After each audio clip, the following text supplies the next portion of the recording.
G'day guys, welcome back to RC Chronicles. Today we are continuing the build of our Tamiya VW Flower Power bus.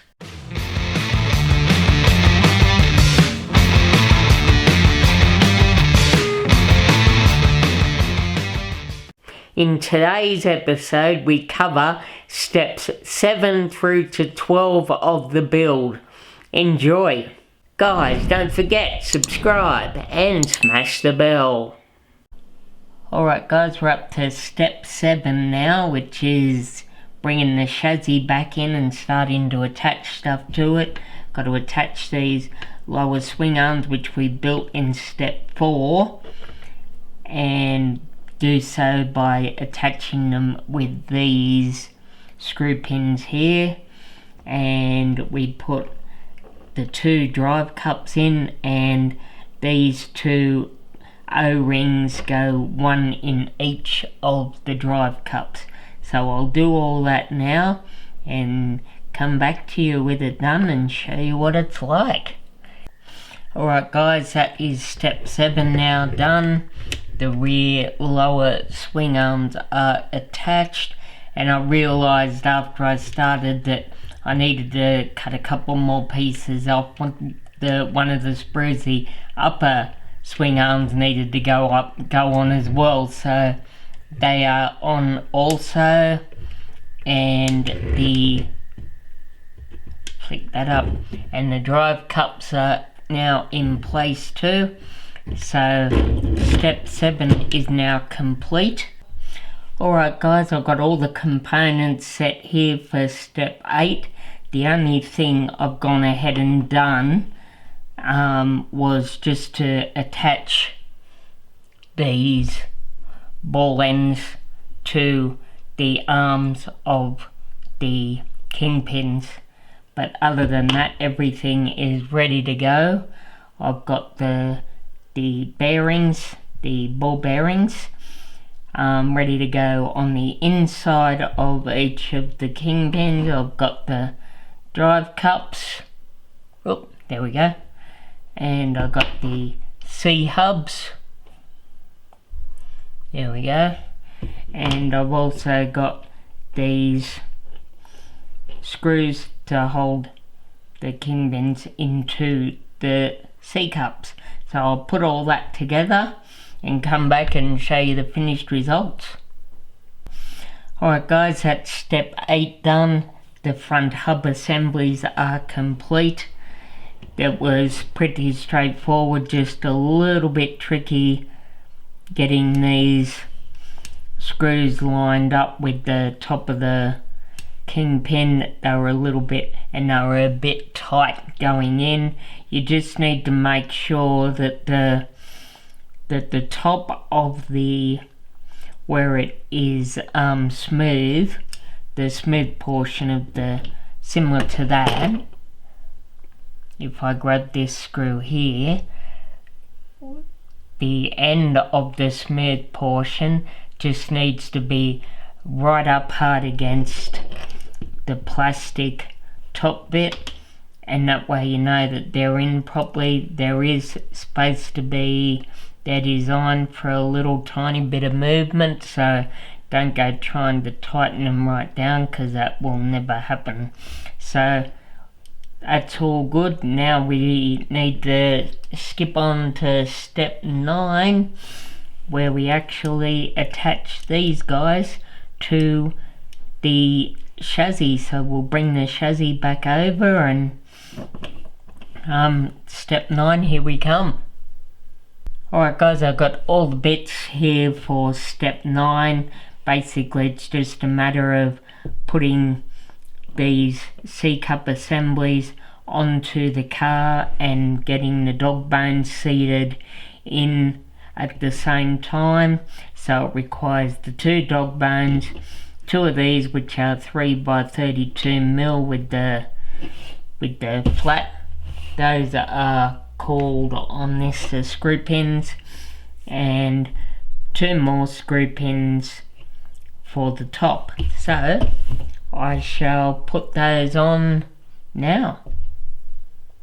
Alright guys, that's step 9 done, and that was actually a bit more challenging than what I originally thought, because the C-hubs, the bottom of the C-hubs where they push into these swing arms, where they attach to the swing arms, they just would not go in.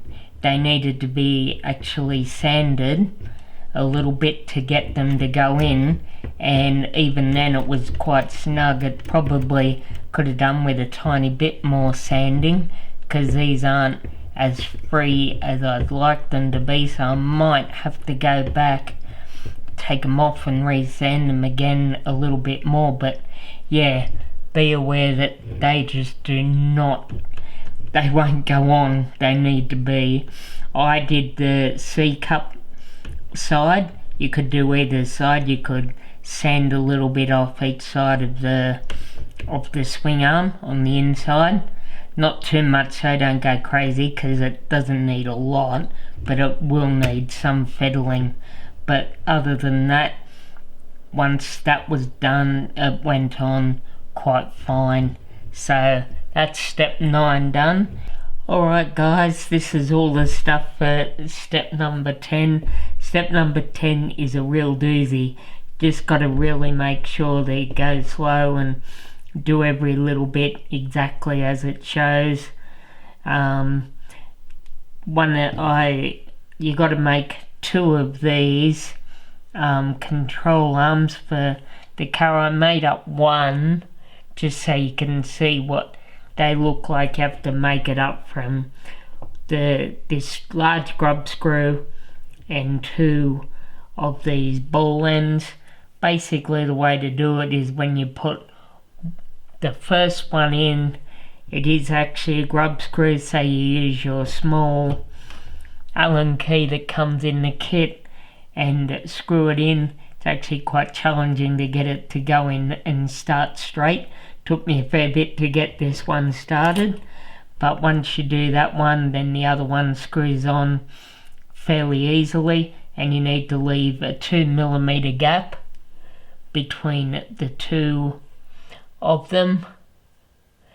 And then say I've got to make another one of those, and there's a whole bunch of stuff that I've got to prepare before even doing it. It's, as I said, it's a doozy. So I'll get into doing this one. Could take me a little while, and I'll be back when it is sorted. Wish me luck. Alright guys, that is step 10 now complete, and all the steering is now attached and working nicely. There was no huge dramas with it, but I will say you really need to be extra cautious of the direction of the parts when you put them in. I know you always have to be cautious of part direction, but generally speaking it's fairly easy to work out directionality of the part from a glance at the instructions or a look at where the part is to be located on the car. But with this one it's not always obvious. For instance, I was very careful with every part, but somehow this arm here, part B10, I managed to get on backwards, and I have no idea how still, but I put it on and it's like, that just doesn't look right. I went and looked at the instructions again, and lo and behold, it was on the opposite way around, and for the life of me, I have no idea how I did, because I checked and double checked everything that I put on. So yeah, just be massively aware of part directionality with this step, because there are a lot of pieces involved in it, and it's probably the most complex step in the entire build actually. So now that that step is done, we will move on to step 11. Looking good.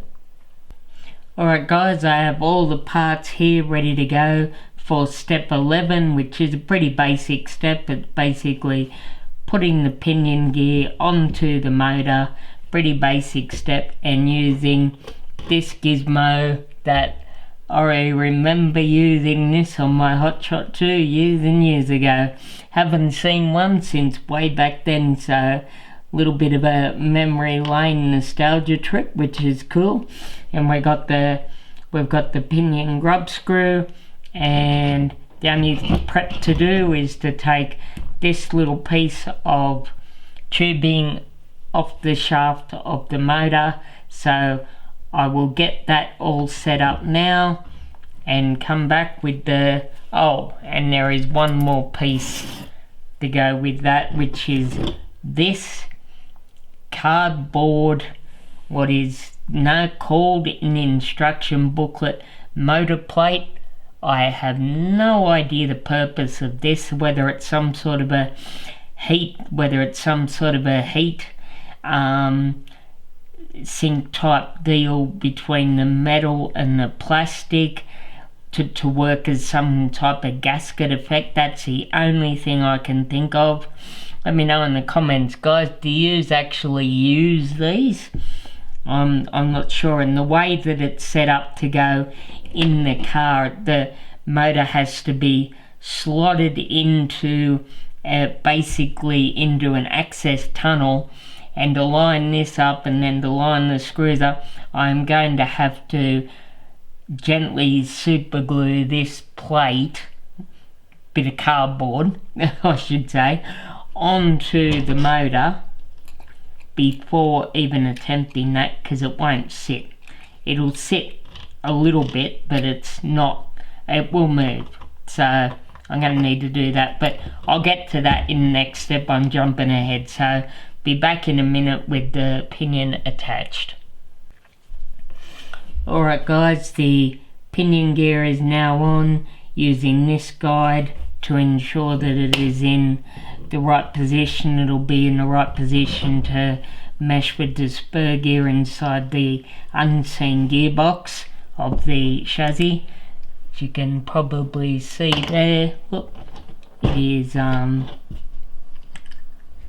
nice and flush. You probably can't. There we go.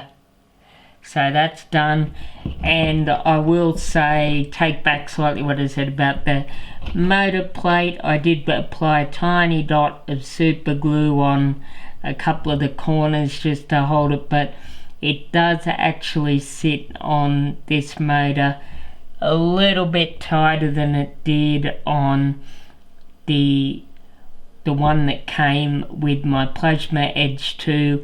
Was very loose. These little tabs here didn't seem to be as effectual as they are with this silver can motor, so maybe it's just purely this plate is designed to go over the silver can motor, because it certainly fits a lot more snugly over this than it did over the purple bull that I put in the Plasma Edge 2. And I've even actually started fitting a brushless motor to the Plasma Edge 2, and this plate it just swims around. So yeah, I'll take slightly back that the motor mount's going to be difficult. Could still be, hopefully it won't be. So that's step 11 done. Step 12 will be fitting the motor to the chassis, and that will be the end of part A. So I will get ready for step 12. Alright guys, I don't know whether that was through good luck or good management, but I managed to get the motor in and screwed up into its proper slots. Got to make sure that you use the 20 tooth pinion holes, but that went in actually a lot easier than what I expected. You just have to wriggle it a bit to mesh the pinion with the spur, and it pretty much lines up directly with the holes. So I originally thought that was going to be quite an epic challenge, but it wasn't. It literally took me probably 2 minutes all up, so that's really good. It went in nicely. Alright guys, that is the end of part A. The part A parts bag is now completely empty, save a couple of spare screws. So that's the end of part A. Hope you guys enjoyed part A. Alright guys, that's it for this one. Build is going along really nicely so far. In the next episode we will crack open parts bag B and do steps 13 through to 17. If you're interested in continuing seeing the build, let me know down in the comments. Not sure whether it's a massively popular series. If you like it, I'll continue it and do 13 through 17, but by all means, in the comments you can just say like, oh well, let's just skip to the content of the car running or something along those lines, but you get the idea anyway guys.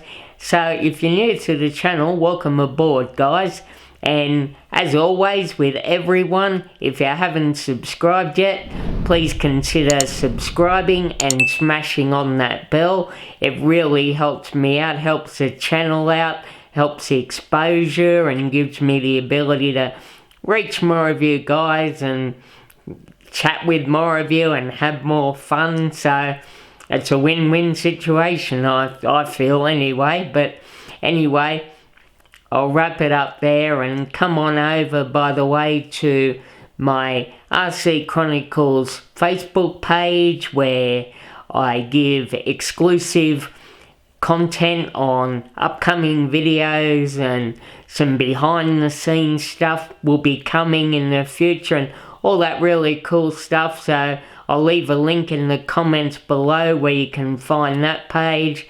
Give it a thumbs up when you're over there.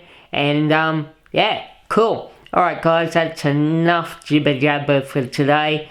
I'm Matt at RC Chronicles. I'll catch yous all in the next one. See yous.